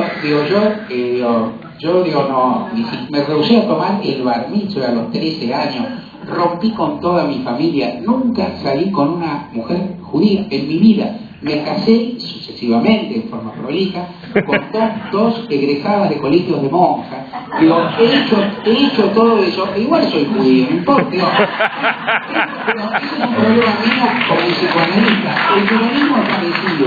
El peronismo es algo que tiene, yo encuentro. Yo al peronismo renuncié, por lo menos a la afiliación peronista renuncié 2 veces, a la pertenencia a Festa 800. No es muy importante, son datos interesantes, ni a mí me interesan, ni de algunas ni me acuerdo cuándo. Entonces, vuelvo a la información peronista, lo importante, las similitudes ideológicas son interesantes para los análisis, pero, para los análisis políticos, para las relaciones de poder y para perspectivas, muy relativo. Más se parecerá ideológicamente a Macri, puede ser, como puede parecerse también ideológicamente a Scioli, como puede parecerse ideológicamente en mi paladar Amado Vudú, no me importa, pero resulta que cada uno está en su lugar, cada uno tiene su posición, cada uno tiene el poder que quiere, y primero, el peronismo enrarece todas las posiciones ideológicas, o sea, las contamilla, como quiera, las cambia. Un peronista de derecha, duende de un peronista de derecha, instauró el plan del sistema de hogar, no importa, 2 millones de personas repartió guita, había que hacerlo, hay que hacerlo, después hizo otra barbaridad, pero se puede, entonces, al ser peronista, Massa tiene otra virtualidad que Macri y tiene otra visión. Y es muy posible que de estas elecciones salga mejor parado que Macri. Entonces, si sale mejor parado que Macri, Massa no va a ser conducido por Macri, porque la ambición de Massa es alta. Tiene tiempo por delante, tiene gente que le empuja, tiene establishment también que lo apoya. Entonces, el muchacho no va a ir, ¿por qué va a ir detrás del otro? Es una hasta vez posible, en términos muy terrenos, que tenga un bloque de diputados más grande que el de Macri. Entonces, ¿para qué va a ir después de Macri? Es decir, que Macri vaya a Tigre a buscarlo, Entonces, esto me parece muy determinante. Si tienen o no tienen la lista, gente más que tiene gente de todo, tiene gente que era del Frente para la Victoria hace 15 días, no importa, nadie mira la saliva de las listas del justicialismo, por otra parte, porque da mal, ¿no? Dan mal esos análisis en general. Entonces, esto por un lado. La otra cuestión, la de Cristina, yo tengo una ligera divergencia de proyección o de trayectoria futura que, aclaro, es especulativa como es la de Eduardo. En general yo creo que los políticos muy de raza quieren todo, son muy ambiciosos, quieren poder, quieren perduración, pero a la vez aprenden en un momento a no desear lo que no pueden conseguir. O sea, ¿no? O sea, aprenden. ¿Cómo? Aprenden. Entonces, algunos aprenden y otros no aprenden, pero aprenden. En general aprenden. Entonces, yo creo que Cristina, esto que vemos tanto, algunas personas, Cristina lo ve, y yo imagino realmente que ella lo que piensa es lo que debe pensar y lo que va a tratar de hacer. Y creo francamente que lo piensa, aunque aclaro que no soy su confidente, ni hablo con ella, mucho menos digo mal.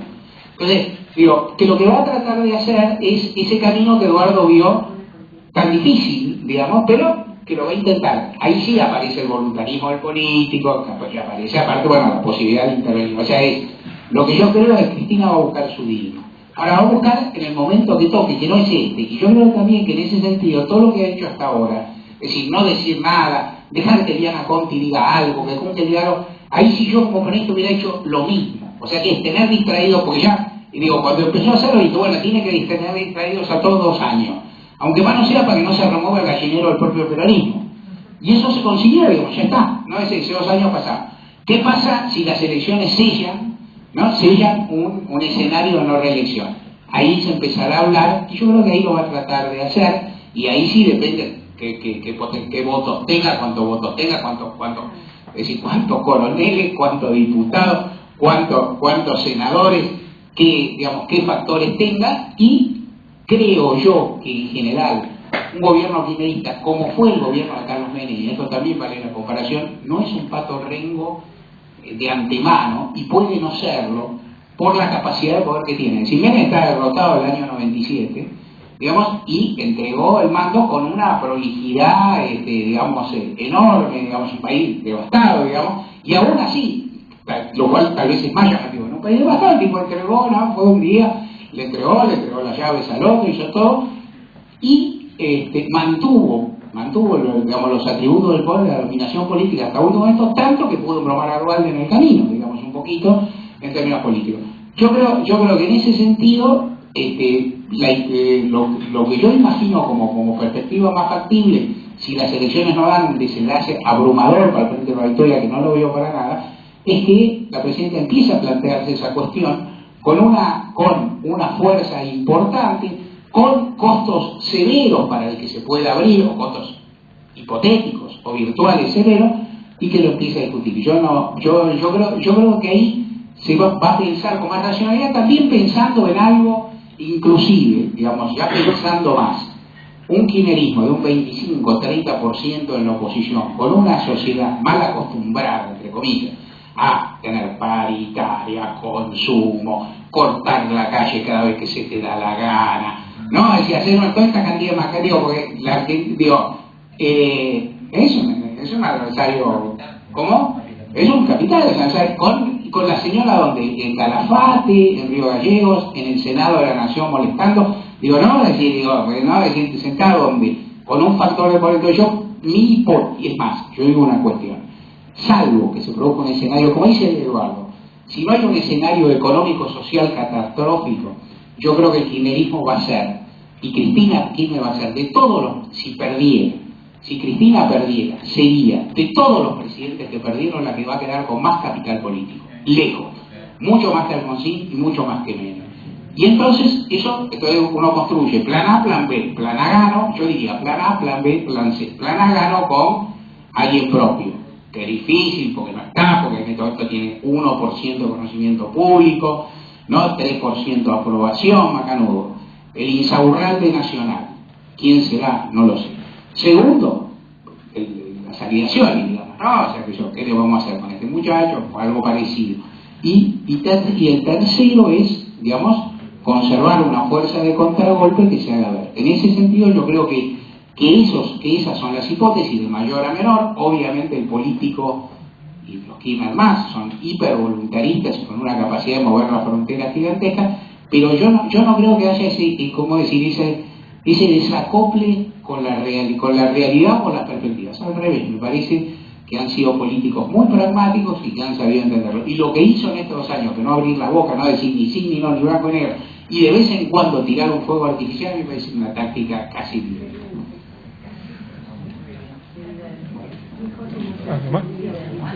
Sí, me quedaban 2 temas, digo, para ir redondeando el escenario internacional, si cambiaba, cómo afecta, pues hablaban de una invasión a Venezuela por parte de Estados Unidos, una caída de Venezuela, y la otra parte es el rol de si algo que caracterizó a la década kirchnerista, que tiene que ver con las organizaciones políticas y el resurgir de la militancia, cómo analizan este fenómeno, si va a perder un poco, avanzaste Mario, en esto de que podemos ser una fuerza de oposición con un 30-35%, digo, ¿cómo analizan esta parte?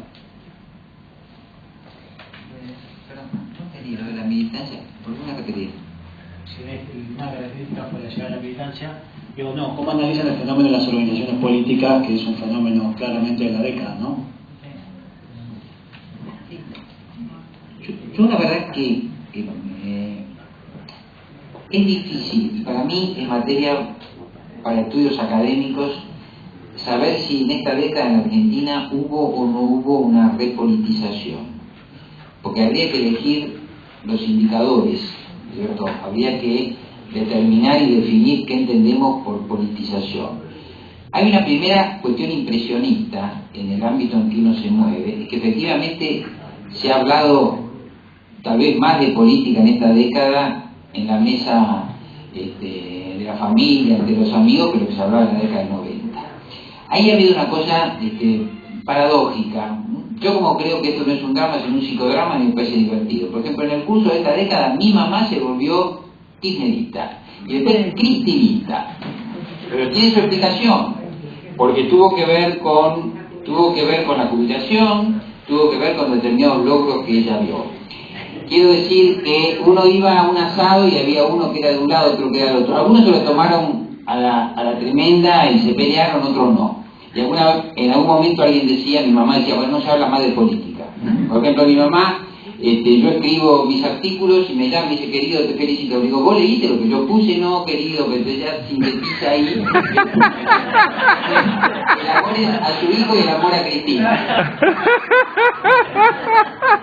Por cierto que cuando yo escribo también pienso en los seres queridos que creen que Cristina es la salida de este país, así que... Ahora voy a esto, fuera de la broma. Es difícil, uno tiene la impresión que hay mayor politización y uno tiene la impresión que no, que hay organizaciones políticas, que ha habido esta libertad, que se ha hecho todo esto. Ahora, en términos macro, más consumo, más empleo, más vacaciones, más todo eso, a nivel masivo es menos política. Nosotros solemos decir que cuando la gente va al shopping no va a la plaza. Y en general uno puede ligar cierto nivel de movilización también con las alternativas económicas. Por ejemplo, la Argentina de 2008-2009 fue una Argentina, por efecto de la crisis internacional, más o menos en recesión. La Argentina de 2010-2011 fue una Argentina creciendo a todo vapor como fue la de 2004, 2005 y 2006. La Argentina actual no es una Argentina económica, tan mala como 2008-2009, pero no tan buena como los otros lapsos. Entonces quiero decir, y eso es una especie de ley general, mejora económica para las grandes masas es despolitización. Ahora, hay una politización en la mesa y hay efectivamente organizaciones políticas. Pero agrego algo más, salido de las encuestas. Hay un conflicto en la gente común entre lo que hoy es kirchnerismo y lo que es jóvenes K, ¿no es cierto? La cámpora y todo eso, a muchos sectores que adhieren al peronismo y adhieren al kirchnerismo les resulta difícil de digerir. Pero vuelvo a responder, para mí debemos estudiar el fenómeno y ver, decir, qué decimos cuando decimos politización, porque ha habido de los dos lados. Hay gente que dice que sí, y yo sostengo que a nivel masivo no me parece que esté claro. Interesante lo que dice Eduardo. A mí, en términos impresionistas, yo funciona más en términos impresionistas, me parece que ha habido una repolitización de la sociedad, de la discusión pública, y sin duda la generación de un sector generacional militante, digamos, que ha incursionado, surgido, paradoja de estas cosas, de una derrota, como fue el conflicto con el campo, ¿no es cierto? O sea, toda una bisagra que es muy interesante por todas las paradojas que tiene. ¿Qué me parece respecto, y esto tiene un puente, esto que dice Eduardo, cuando uno va al shopping, no va a la plaza, y qué sé yo, digo, Juan Perón decía de casa al trabajo y del trabajo a casa cuando terminaban los actos, ¿no? O sea que no se sabe si el acto era la casa o el trabajo, pero digo, no, o sea, pero, eso también pasa cuando la gente tiene casa y trabajo, o sea, es decir, el líder dice, bueno, de casa al trabajo, de trabajo a casa, y dice, bueno, voy, tengo a dónde ir, digamos, ¿no? Tengo dos lugares, dos referencias para ir. Igual, a mí me parece que yo creo que hay un marco de politización y una generación que se suma a la política que es muy de esta etapa, que tiene una retórica que a mí a veces me sorprende por ser tan flamígera, que a la vez son hijos de la democracia, por suerte, de la paz y de la transigencia a niveles que ellos mismos son mis hijos. No es lo mismo que hablo de parte de cada, si los conozco. Algunos son mis hijos y otros como si lo fueran, están todas, pero que tal vez no registren, digamos, que tal vez crean que hay un voltaje que yo creo que no hay, porque uno viene de otro tiempo. Pero hay una observación que sí yo creo que es interesante, que es que a mí me parece que a veces en el lenguaje y a veces en la composición del lugar, si se me permite una expresión tan confusa, del discurso kirchnerista, de la visión kirchnerista de la política y aún de la propia presidenta con respeto, el kirchnerismo subestima los momentos de paz y de convivencia que ha sabido generar. Es algo parecido a lo que dice. Y yo lo trasunto, yo digo, yo empecé a ver que el kirchnerismo, digamos, recuperaba mucho, con el bicentenario, con esta cosa de Tecnópolis y sobre todo con lo que fue el sepelio de Néstor Kirchner. O sea, no, es decir, de pronto, es decir, convocatorias cívicas, convocatorias masivas, eran de pertenencia, muchas no, digamos, el bicentenario la gente le iba básicamente a pasar bien, digamos, la gente iba ahí a hacer la exaltación revisionista, más o menos, por ahí a algunos nos gustaba el discurso, pero pasaba otra cosa. Y yo creo que esa capacidad a veces no digo, se menciona, porque esto se menciona siempre, pero tal vez no es incentivada o no es valorada o no es mimada como podría ser. Digo más, una impresión subjetiva que tuve, que compartí con otras personas. Cuando fui al acto el 25 de mayo del kirchnerismo de este año, yo siempre digo que a los actos voy como participante y como cronista, y he ido mucho más como participante que como cronista. Yo vuelvo y después escribo, tengo que contar, digamos, y cada cuento lo que me parece, porque bueno, son impresiones, qué sé yo. Y en esa ocasión me sentí más o menos compelido a hablar con 10 personas conocidas, a preguntarles si habían visto lo mismo que yo, que era un acto de una enorme, o sea, un acto político muy fuerte, porque los actos kirchneristas son muy fuertes, pero, digamos, de lo que reinaba en un ambiente de fiesta o de un grado de transigencia medianamente asombroso. Y bueno, por ahí me pareció, a mí me pegué el viaje, porque encuentro gente muy buena que me saluda, que se saca fotos, porque me encontré con amigos, porque no vi una de Piñas que hubo a 2 cuadras de donde yo estaba, cosa que puede pasar perfectamente, o a 50 metros, o por algo. Y a mí me impresionó. Entonces, yo tengo la impresión que ahí también hay, en una etapa, digamos, donde por otra parte hay una serie de satisfacción en parte de intereses materiales y en parte de intereses simbólicos, ¿no? El matrimonio genérico fue el matrimonio igualitario, fue también una fiesta, digamos, no solo para los sectores específicamente concernidos, sino para todos aquellos que lo miramos que disfrutamos con el crecimiento de sus derechos y con su alegría. Entonces, a veces yo también tengo la impresión que se sobrevalora la politización y aún la visión de conflicto, de la que no reniego por supuesto, frente a estas cuestiones. O sea, es decir, yo creo que la sociedad apetece muchas de esas cosas y se expresa muchas veces en ese sentido, muchas veces. Entonces ahí hay una zona gris. Vos tenías por ahí una pregunta de la situación internacional. Sí, tema dificilísimo, larguísimo, me parece, observación básica, no digo más, porque han sido la voladura de las Torres Gemelas, entre otros efectos colaterales asombrosos, produjo un periodo de cierta distracción de Estados Unidos del patio trasero, que vino a coincidir con una etapa buena de esta región en muchos aspectos, económica por cierto, política por cierto, y que permitió, digamos, que no fuéramos de lejos, hablo en términos generales, su foco de interés. Venezuela interesaba más, Evo Morales interesó un rato, ¿no? Es decir, pero de cualquier modo no fuimos, y esto, digamos, fue un beneficio. Esto parece estar virando un poco por una serie de variables, no sé en qué proporción, porque no soy quién, es un detalle, digamos, es una ventaja comparativa que por ahí no está en el mismo nivel. Segunda cuestión, me parece, observo, yo siempre creo que todos somos más parientes de nuestros contemporáneos que de nuestros ancestros. O sea, nosotros nos parecemos más a la gente que vive en la misma etapa que a nuestros abuelos, a nuestros bisabuelos, en la vida personal y en la saga de las naciones. Entonces, si en Brasil hay problemas, si en Venezuela hay problemas de legitimidad y qué sé yo, con todas las peripecias ideológicas, en Venezuela se murió Chávez, papito, por ahí, ¿no? Decía, bueno, macanudo, es cierto, gravísimo, incomparable, y justo había elecciones, y justo devaluaron en el medio, macanudo. En Brasil pasa lo que pasa.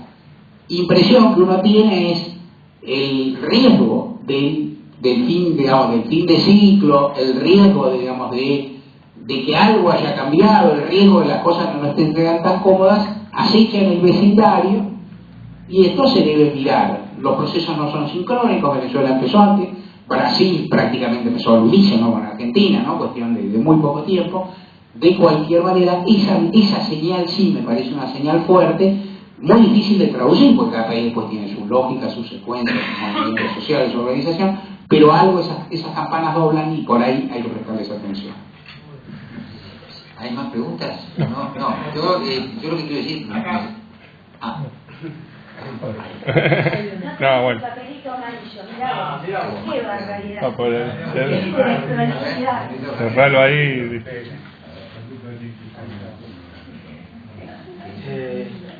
Y los silenciosos, aquellos que no tienen partido y que recibieron estos años calidad de vida y ahora se creen libres y buscarán un cambio de gobierno. Está muy bien. En Calma una cosa que se me ocurría a partir de algo que decía Mario, que es una paradoja. Yo ni siquiera sé si es una paradoja política o es una paradoja humana. La vulgata gorila dice que el peronismo está empeñado en dejar a los argentinos en la pobreza para dominarlos. Ahora, una visión sobre el kirchnerismo puede representar al contrario, ¿no es cierto? Asignación universal, progreso económico, millones de puestos de trabajo que se crearon, una cantidad de cosas que se hicieron. Digamos, todo lo bueno que el kirchnerismo hizo estos años. Por cierto, con una situación internacional, económica favorable, pero que lo hizo a través de política, además de todo lo que son ampliación de derechos, ¿no? Es un tema muy importante. Ahora, ¿qué podría ocurrir? Voy a hacer política ficción. Vamos a suponer que el país se recupere económicamente. Vamos a suponer que el ideal de Cristina, que es la movilidad social ascendente, que parece que también es el de Sergio Massa, realmente se cumple, se consolida y sigue. Y Argentina deja de ser este país apasionante y traumático que hace que el personaje que creó Mario, que era un profesor sueco que venía acá, que decía, no, Argentina empieza a parecerse a los países nórdicos de Europa. Y un día vamos a tener que optar, ¿no es cierto? Si somos Noruega, tal vez no seamos peronistas. Este es el punto. Yo me acordaba de algo que dice Max Weber cuando analiza la decadencia del poder religioso. Y dice, la Iglesia Católica creó las condiciones de su propia invalidación cuando puso en la educación el foco. Cuando la gente se educó, empezó a tener criterio propio. Cuando empezó a tener criterio propio, quería autonomía y no quería dominación religiosa. No estoy diciendo con esto que el peronismo sea una religión.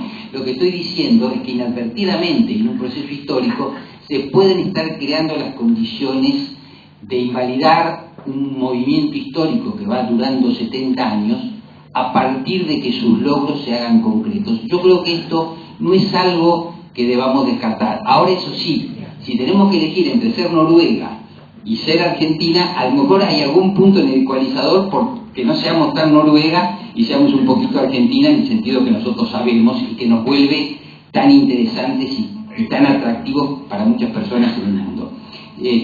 Me parece que ese dato, porque la pregunta que se formula es la pregunta, la gente disfrutó, la gente ahora es libre, aquello, y ahora va a votar a otro. Ahora nos va a ser infiel, ¿no es cierto? Yo creo que este tipo de infidelidad que se deriva de ciudadanos que han recuperado su base material y están en condiciones de discernir políticamente, creo que tiene que ser algo bienvenido. Tiene que ser algo que alegre y no enoje, empezando por la presidenta. Yo creo que en términos políticos democráticos,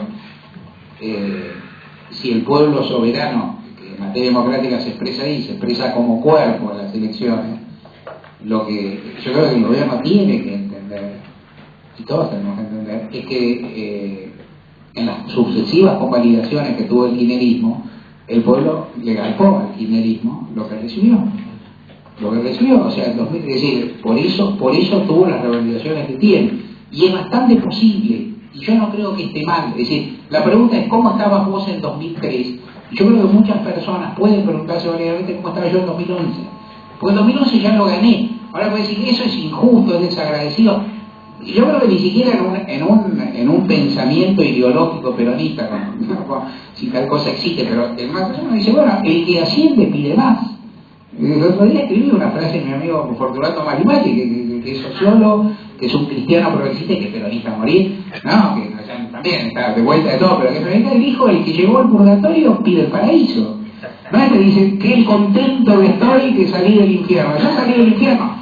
En general, aparte, las personas que somos un cachito individualistas creemos que aparte salimos 70% por lo que hicimos nosotros, no creemos en el viento de cola de la acción estatal. Nosotros creemos que a uno, ¿por qué prosperó mi piojo? Porque soy un piola barro, que llama Canor. Pero aparte de eso, yo digo, en términos de representación democrática, la verdad que la lógica es esa. Digo, se convalidó, se votó 8 años de continuidad. Bueno, 10 a 12 años de continuidad. Bueno, ahora vemos. Yo lo que quiero decir sí es una cosa más. Que lo que sería bueno, porque ¿qué representaron los liderazgos como, más allá de todo? El liderazgo de los Kirchner representó en la Argentina un gran movimiento mundial que fue el regreso a cierto protagonismo estatal. En la década del 90 la globalización, ¿no es cierto?, como la fantasía de Adam Smith, todo se iba a organizar solo por las fuerzas, ¿no es cierto?, del mercado global. Y lo que resultó fue un desastre.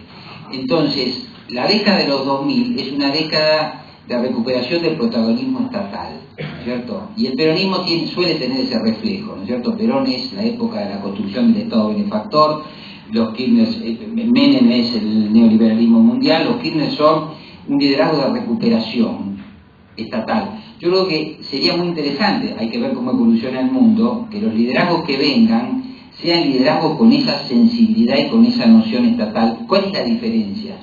La diferencia es que más allá de los errores políticos, tanto los Kirchner como Alfonsín, había que sentarse a negociar con ellos y el líder estatal toma la parte del Estado y el interés general y genera la condición. En la época de Menem, los privados eran los que armaban las licitaciones, ¿no es cierto? Después podemos discutir otras cosas. Entonces, esa cualidad de liderazgos estatales, yo creo que es interesante, porque si uno ve países en el mundo, más allá de algunos momentos de neoliberalismo, el liderazgo estatal es el liderazgo que distingue a las naciones que son fuertes. Entonces, a lo mejor ese puede ser una línea de continuidad. Bueno, la verdad, muchas gracias a los dos. Esperamos que Mario es más fácil que se sienta en su casa. Esperamos que te hayas atendido como en la casa de tu mamá. ¿No? Ahora voy a decir una frase, pero ahora Una cosa, no, lo que quiero decir es que yo humildemente que arriesgaba más esta noche y he pasado, pero hay una cuestión que vuelvo a Mario cuando él hizo su declaración de peronismo. Yo me acordé de una de las anécdotas más lindas de mi carrera, que es cuando yo iba a lo del senador Cafiero, a sus almuerzos en la calle Paraguay, y yo le empecé a interesar sobre el peronismo y le daba bibliografía y cosas, y un día me llamó y me dijo: Fidanza, tenemos que hacer una investigación y profundizar lo que usted me dice. ¿Pero por qué? Digo, yo no lo voy a poder ayudar. Yo, dice, voy por todo el país, doy charlas a los jóvenes, y cuando terminan las charlas, los jóvenes me preguntan: ¿y qué es el peronismo? Y yo pensé, Fidanza, que usted dije: no, yo estoy a su disposición como sociólogo, pero no como filósofo, porque tengo metafísica que no me corresponde.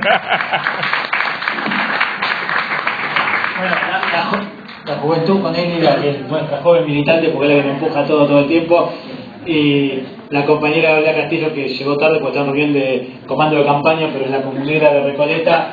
Nada, por esto de sentirse en la casa de tu mamá, seguro que llevas algún regalo también, era un poco esto. Muchas gracias, y muchas gracias a todos los que vinieron a compartir este encuentro con nosotros. Esto por ser el primer diálogo. Es el único caso donde el kirchnerismo te da parte del queso. Hasta somos tan tolerantes que aceptamos chistes.